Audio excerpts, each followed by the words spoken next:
I wanted to send congratulations to my high school friend Amy and her husband who recently purchased their first home. And thank you so much for reaching out to me and trusting me to give you the advice that you needed. Amy doesn't live in the area that I typically work as a real estate agent, so I wasn't able to facilitate the full transaction. Unfortunately, I really wish that I could have, but I was able to give credit guidance. And so, you know, I always say the statement that I'm here for empowerment and that I'm an activist first and I'm a real estate agent second. And this is an example of that, because I knew from the beginning that I wasn't going to be able to be her real estate agent throughout the process, but I knew that the information that I have on credit could help her. And so I'm going to be interviewing Amy very soon. I've mentioned her before in a couple of recent posts about that process and about that journey. And she can tell you about how some steps along the way, you know, she was nervous about the moves that she had to make with getting her credit back online. And some of the fluctuations that can happen with credit. And so each time something different would happen, she would message me and we would talk about it. And, you know, the moral of the story is, at the end of the day, when I interview her, you guys will see more information about actually what was happening. And she can speak more from her end, right? Because I only got it from my end, the things that she would tell me. And I can only imagine, you know, life, just being a parent, being a wife, you know, all of that. But the moral of the story at the end of the day is that Amy stuck with it and she got her credit score high enough. And she and her husband are now living in their first home. And I'm so excited for them, so proud to know that they took that step, and that giving, you know, that I was able to be there and give advice and guidance along the way. So with that being said, if you're somebody out there whose credit score is the problem, if that's your hurdle, reach out to me, let me know.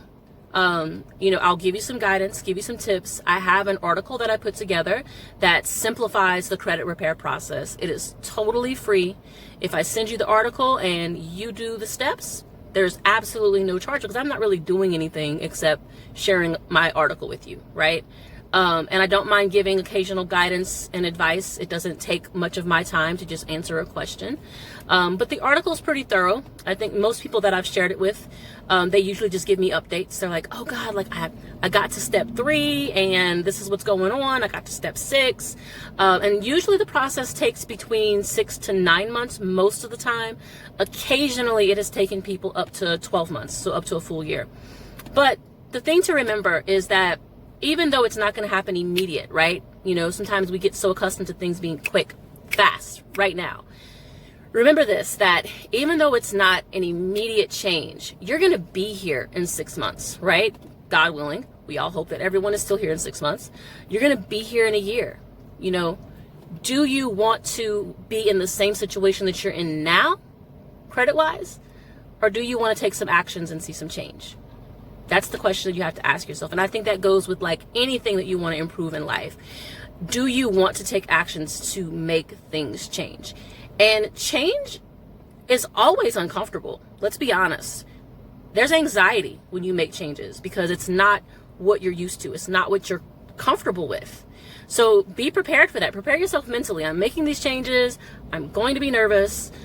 Brace yourself for it, because the result is going to be worth it. You can stay in your comfort zone. You can stay where you're at. And some people don't even realize it. Sometimes we get comfortable in the struggle because the struggle is all we've known, or the struggle is what we've known for so long, right? So even though you might be unhappy with the struggle, realize that taking steps to get out of the struggle is going to be uncomfortable initially. Prepare for that mentally, and it will make it easier when the discomfort takes place. Everything worthwhile requires change. Everything about, you know, adjustment and growth, it requires change. You've got to adapt, right? So I'm here to encourage you guys, anybody who is taking these steps, making these moves. If you're anywhere between Lafayette and New Orleans, I'm able to represent you as your real estate agent as well when that time comes. If you're not, I'm still here to give the advice, because I'm truly here for empowerment. That is my goal. So I'm sending you guys all love and encouragement. Trust and believe it is possible. I'm talking about even if your score's in the 400s, this is not over. Okay? Plenty of people have come back from being in the 400s and getting to the 600s. It is doable for all of you guys. Talk to you soon.